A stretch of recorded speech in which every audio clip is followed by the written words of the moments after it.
Assalamu alaykum, hörmətli anlıqçılar. Bugün Kamal Hisamidinovning Momamning shifoliq dorilari degan kitobini o'qishni davomlashtiramiz. Bugun o'qiladigan tema Kaptar. Kaptar. Faqat Uyg'urlarla emas, umuman musulmonlar jon-jonivorlar go'shini, butkul o'simliklarni issiq va sovuq deb ayraydi. Mən onun səbəbini Yarkent nahiyəsinin Nadak yezisida 100 yaşqa taqab aləmdən ötkən Gulamiddin tağıdan sorğanımda u Adəm atı bilən Havva ana şeytanның azdırışı bilən Allah Taala bizga ravo ko'rmagan narsalarni yeb qo'yib, behishni bulg'aganda ikkisini jahonning ikki tarafiga tashlabdi. U zamonlarda olam buyuk o'rmonliq ekan. Adəm atı bilən Havva ana zar yığılğan halda bir-birini izləydigan. Havva anaның көз yaşı tamğan yerdən issiq təbiətlik ösümlüklər. Adəm ataның көз yaşı tamğan yerdən soğuq təbiətlik ösümlüklər ünüb chiqqan ekan, deb so'zlab bergan edi. Buvayga bir narsa demagan bo'lsammi, lekin ichimda bu gaplarni reallikdan yiroq xiyoliy narsa deb o'yladim. Boptu. Gulamiddin tağının gepiga kirib, ösümliklarni şundaqmı deyli. Әмді сиыр, toxu göçlerini nemişqi soğuq, qo'y, at, kaptar göçlerini nemişqi issiq deymiz. Ular kimlərning közüşidin payda bolğan ekan? Meningcha bolğanda bu Adəm atı bilan Havva anını ulug'lab to'qilgan afsona xolos. Әмді naq gapga kelsak, Uyg'urlar kaptar go'shini va qinini o't issiq deb ta'riflaydi. Shuning uchunmi tabiblar uni qadim zamonlardan beri asosan sovuqdan bo'lgan og'riqlarga ishlatib kelyotdi. Bo'libmi koni tabiblar kaptar boshqisining shifoliq xususiyatlarini alohida ta'kidlaydi. Masalan, 18-asrda yashagan tabiblar kaptar boshqisining go'shi cho'ng-kichik har qanday kishining mijoziga mos kelaveradi. Chunki u bemorga quvvat beg'ishlaydi, nihoyatda samratidi. Bo'libmi dovsun og'riqlariga shifoliq dora deb ta'kidlagan. Shuning uchunmi ta bugunga qadar dovsun og'riqlariga kaptarni bo'g'izlab issiq qinini surkash yoki kaptar go'shini issiq beti dovsunga chaplash odat bo'lib kelmoqda. Kaptar Şinjan Uyg'ur Abnum rayonida yashaydigan qarindoshlarimiz tibobitidimi keng ishlatildi ekan. Masalan, u palach, a'zolarning titrishi, laqva, bo'shonliqni yo'qotish, yaxshi qon paydo qilish, badanni samritish, börekni quvvatlash maqsadida ishlatildi. Buning uchun kaptar boshqisini turoqliq yeb turish tavsiya qilindi.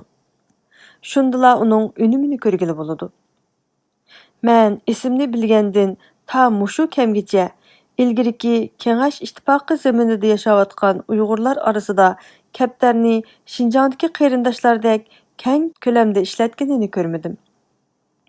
Chunki bu yerdagi Uyg'urlar bu Nuh alayhisalomga sodiq bo'lgan qush, uni tutishga, o'ltirib yeyishga bo'lmaydi deb qaraydi. Biroq jon tatliq. Ba'zida qoida buzilib, ba'zi bolalar og'riqlari uchun kaptar dori sifatida ishlatilyotdi. Masalan, buningdan 30-40 yil ilgari ko'ksi sovuq tegib og'rigan ayollarga kaptarni bo'g'izlab issiq biti ko'ksiga tortish odati bor edi. Buning bilan ayolning ko'ksiga tushgan ishiq darhol yonatdi yoki tezli eg'iz oladi. Kaptar boshqisining to'laroq bolalar og'riqlari uchun ishlatilgani yodimda. Masalan, narasidining chiroyi tatirib, tomirlari ko'kirib chiqib tursa, beshini kayniga tortib yig'lasa, to'la qag'ishlik qilsa, bu bola asosan o'g'il bolaning sovuq oshqani hisoblanadi. Buni ya'ni angizi eshib ketibdi deyishmi bor. Mushundaq ahvolda bolani doktorxonaga aparsangiz, ba'zi tajribasiz doktorlar yonboshqa birni uradi-da, bola meningit bo'lib qopti deb diagnoz qo'ydi va bilginini qiladi. Mundaq ahvolda shaxsan bizning oilada birər yav kaptarni tutub, başkası bolsa teximi yaxşı. Nəvrini yeshindirib, birimiz uni düm yatqızıb turmizda, yana birimiz Bismillahirrahmanirrahim, canğı can deb kaptarni balaning dolisiga bo'g'izlaymiz. Hamda issiq qonni nəvrimizning dümbisiga, put qo'llariga, ügisiga, burnining ustiga, peshona va chekilariga suramiz. Bu usul haftasiga 3 qitim kun atlab kashqurunligi yetish oldida qo'llaniladi. Aradan 2-3 kun o'tib yana bir takrorlasa, unumi texmi yaxshi bo'ladi. Ba'zi yezlarda kaptar boshqisi sovuqi eshib, angiz bo'lib ketgan bolalarga har kuni degidek bo'g'izlab tengiladi ekan. Mundaq qilish uchun kaptarni qoida bo'yicha bo'g'izlab, ichi tozlanadi. Andin go'sh temir havanchida so'qib yumshatildi.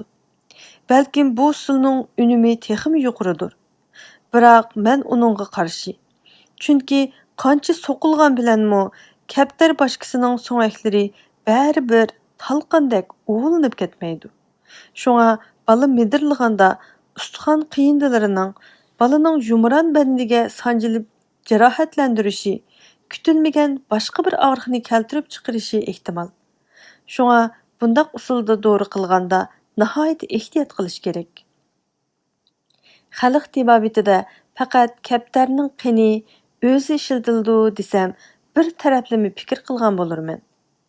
Ba'zi joylarda sovuqqa eshib, angiz bo'lib ketgan bolalarga kaptar mayiqi ishlatildi ekan. Ba'zida hatto cho'nglarning orasidami sovuq ashqan odamlar uchrab turadi.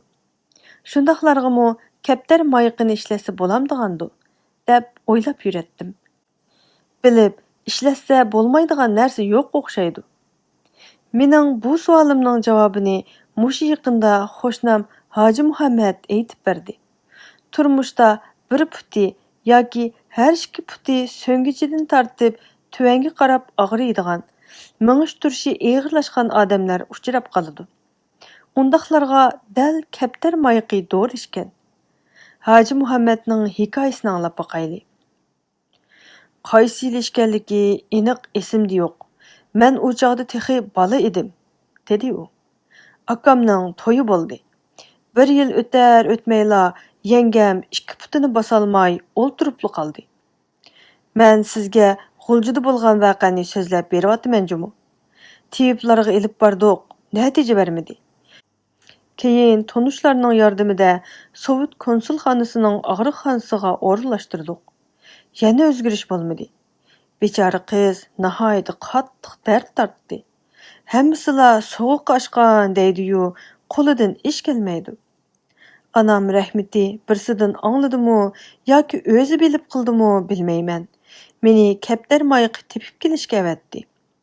Men kelgicha o'zi uzunligi 15 sm, kengligi 10 sm keladigan xalta tikib qo'yibdi. Kaptar mayiqini qo'rib, andin havanchida so'qib, heliqi xaltaga qachilab, kichikkina yostiq yasadi. Yostiq yengamning 9 ko'zi qo'ymichiga qo'yilib, o'ngda yotqizildi. Bu chora uda 3 kun oqshimi qilindi. Shuning bilan bechora yengam yerda sab ketdi. Bumi yodingizda bo'lsin. Hoji Muhammadning yodingizda bo'lsin degani yaxshi. Biroq hammasi yodimda saqlansa-chu kashki. Bugungi anglitishimiz mushu yergacha bo'lsin. Keyingi qitimliq anglitishimizni ko'rishaylik. Salomat bo'ling.